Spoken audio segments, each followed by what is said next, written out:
السلام عليكم مشاهدينا الكرام، تحياتي المشاهدين، تحياتي المتابعين. كنت ان شاء الله في هذا الفيديو غادي نوريكم النبات ديال السلاوي. هو بحال البطيخ، بحال الدلاع، كما شاهدتوا معايا كيفاش الزراعه ديالو، كيفاش شاهدتوا معايا النبات ديالو. يعني السلاوي تا هو نفس الطريقه، نفس الزراعه ديال الدلاع كما شاهدتوا معايا، بدون قادومه، بدون هذه الى اخره.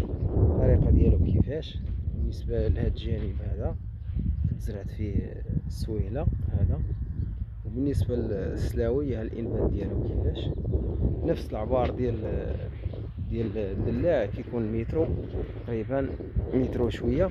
يعني هذا كتكون فيه تقريبا 2 مترو، وبالنسبه للعرض ديالو 1.5 متر. الانبات ديالو كيفاش نبت، ها هو تا هو نفس السيري.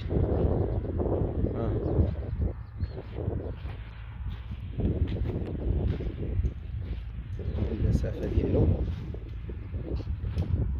هذا هو السلاوي. بالنسبة للخدمة ديال الترانشيات كيفاش كيكون تاعهم،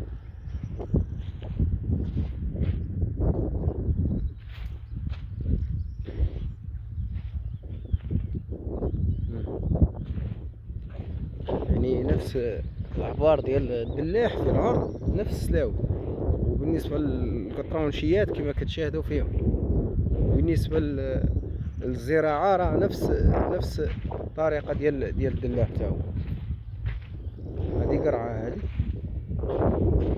هذه القرعة راه ديما كتجبد على السلاوي كيبقى معطل شويه عليها. قرعة سبحان الله العظيم راه كتمشي دغيا، هي مزروعه في نفس الوقت مع السلاوي، ولكن كتبان لك جابده، على السلاوي.